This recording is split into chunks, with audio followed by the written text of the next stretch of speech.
This House has made this clear through their incredible contributions to this debate. Come on. British পার্লামেন্টের অধিবেশন চলছে, তবে নেই কোনো পরিচিত মুখ। যারা পার্লামেন্টে বক্তব্য দিচ্ছেন তাদের বয়সও 11 থেকে 18-র মধ্যে। এটি ছিল হাউস অব কমন্সে ব্রিটিশ ইউথ পার্লামেন্টের চলতি বছরের দ্বিতীয় অধিবেশন, যেখানে তরুণেরা আবাসন, জলবায়ু পরিবর্তন ও গণপরিবহন সহ নানা ইস্যুতে বিতর্কে অংশগ্রহণ করেন।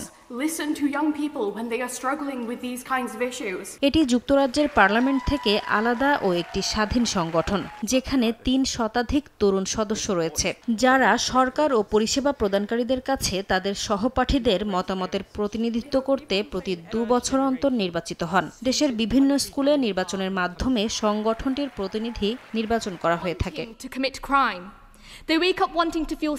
1999 সালে এই ইউথ পার্লামেন্ট প্রতিষ্ঠিত হয়, তবে সংগঠনটি হাউস অব কমন্সের চেম্বারে বিতর্ক ও আলোচনা সভার আয়োজন করে আসছে 2009 সাল থেকে। নাসরিন রুমি, সময় সংবাদ।